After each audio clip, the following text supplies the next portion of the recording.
राज्यसभा के इलेक्शन होने वाले हैं और इसी सिलसिले में कल हमारी एक मीटिंग भी हुई थी हमारे, जिसमें सीनियर लीडर थे, हमारे एमएलए हजरात वहाँ थे। इसको लेके कि हमारा क्या होना चाहिए, राय अमल हमारा क्या होना चाहिए।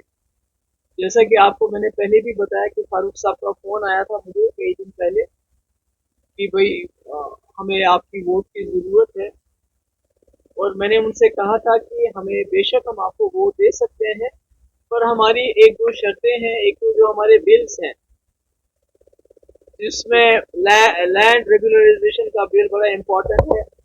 जैसे आपने देखा कि पूरे मुल्क में जिस तरह बुलडोजर चला, यहाँ भी काफी जगहों पे बुलडोजर चला, जहाँ सरकारी लैंड में जो गरीब लोगों ने कोई घर बनाया था कास्टराय में, 4 मरले, 8 मरले, 10 मरले, उनके ऊपर पिछले 2019 से लेके आज तक उनके सर पे तलवार लटक रही है।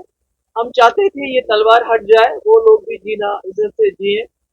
इसमें शेड्यूल्ड ट्राइब कम्युनिटी के लोग ज्यादा इसमें शिकार होते हैं, जैसे हमने जम्मू के सांबा हो, कुटवा हो, उन इलाकों में देखा, कश्मीर में भी बहुत ज्यादा हुआ। और दूसरा ये जो यहाँ सैकड़ों सालों से जो होटल यहाँ चलाते थे, होटल वाले थे, मैंने पहले भी कहा, होटल वाले जो हमसे ज्यादा नेशनल कॉन्फ्रेंस के नजदीक रहे हैं, क्योंकि नेशनल कॉन्फ्रेंस 60 साल सरकार में रही, हम सिर्फ 6 साल में रहे, तो इसलिए उनके साथ उनका ज्यादा ताना बाना है, मगर आज वो भी खतरे में है। वो होटल वालों की जो लीज है वो भी खतरे में है। उनको भी कहा जाता है कि उनकी लीज खत्म करके उस पे ऑप्शन की बात की जाती है, जिसकी वजह से जो कश्मीरी यहाँ इसके पास होटल की लीज है वो खत्म करके बाहर के लोगों के हाथों में दी जाएगी। और ये हम इसको हम सही नहीं समझते। हम समझते हैं कि 370 का जो असली मुद्दा है वो जम्मू कश्मीर की जमीन को बचाना है, कैसे बचाए, और खत्म भी इसलिए किया गया है। तो अब इसको देखते हुए हमने वजीर साहब ने एक बिल लाया है कि रेगुलराइज होना चाहिए। जो गरीब लोगों के पास घास चराई में मकान है, दुकान है, जो है, उसको रेगुलराइज किया जाना चाहिए। उनको उसकी ओनरशिप मिलनी चाहिए, मालिकाना हुकूक मिलना चाहिए। इसी तरह जो होटल वाले आज सैकड़ों सालों से होटल चला रहे हैं, यहाँ कोई 150-150 पुराना होटल की लीज चल रही है, तो उनसे, उनके हाथों से छीन के वो बाहर के लोगों को दिए जाने का रास्ता हमवार नहीं किया जाना चाहिए। ये एक हमारा बिल था, और मैंने फारूक साहब से जिक्र किया कि आप हमारे बिल पास करने में हमारी मदद कीजिए। आपके पास मेजोरिटी है, स्पीकर आपका है, असेंबली आपकी है। तो आपको याद होगा कि जब मैंने इस बिल का जिक्र किया तो उस वक्त सुनील शर्मा ने कहा था कि हम देखेंगे ये बिल कैसे आएगा, थ्रेटन किया था, और इस बिल को लैंड जहाद का नाम दिया।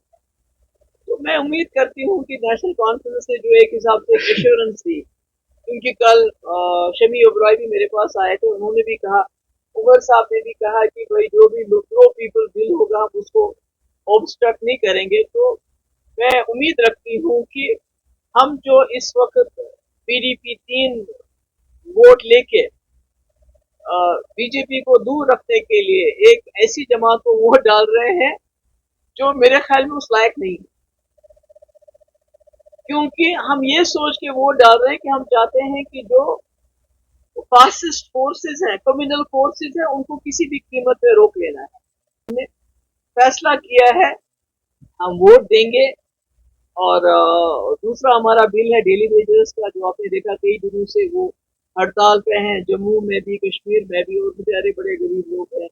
और पूरा जो निज़ाम है, चाहे पीएचई हो, आरएनबी हो, इरिगेशन हो, हेल्थ हो, एजुकेशन हो, कोई भी डिपार्टमेंट देख लीजिए, 20-20, 25-25 साल से ये बहुत ही मामूली रकम पे काम करते हैं, और कई लोगों को तनख्वाह भी नहीं मिलती है।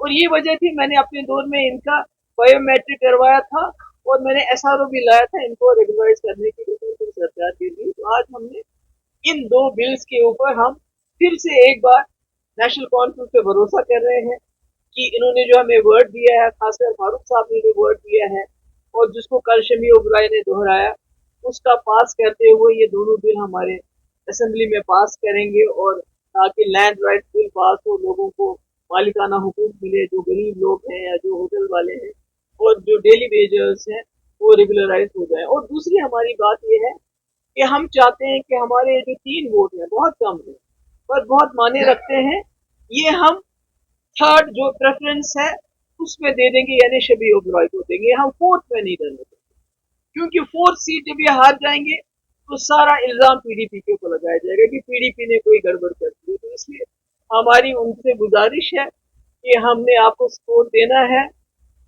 मगर जो हम वोट डालेंगे वो हम शबी ओबराय के उसको प्रेफरेंस देंगे, हम फोर्थ में नहीं देंगे। आप अपने वोट उनको डाइवर्ट कर लीजिए फोर्थ सीट में, और हम थर्ड सीट में आपका सपोर्ट करेंगे, क्योंकि हम नहीं चाहते हैं कि कल को अगर फोर्थ सीट बीजेपी जीत जाती है और हार जाते हैं तो आप वो अपनी नाकामी का जो है टोकरा हमारे सर पे फोड़े। तो नेशनल कॉन्फ्रेंस के पास 50 मेंबर है, बिल्कुल पास कर सकते हैं, बिल को उसको तो कोई नहीं रोक सकता, और हमारी बिल में कोई टेक्निकल एंटी नेशनल बिल नहीं है। अब देखिए ना, सुनील शर्मा ने कहा कि ये लैंड जहाज का बिल है, ये एंटी नेशनल बिल है। तो अगर उमर साहब भी ऐसा समझते हैं, हमारे स्पीकर साहब भी ऐसा समझते हैं, तो वो और बात है। तो इसका मतलब कि कहीं ना कहीं जो कांग्रेस को राज्यसभा से बाहर रखा गया, किसके एजेंडे की ऊपर उनको रखा गया था, तो सोचने वाली बात है। और अगर आज हमारा लैंड का बिल बाहर रखा जाए, उसको वोट नहीं किया जाए, तो इसका मतलब है कि जो सुनील शर्मा ने धमकी दी उसको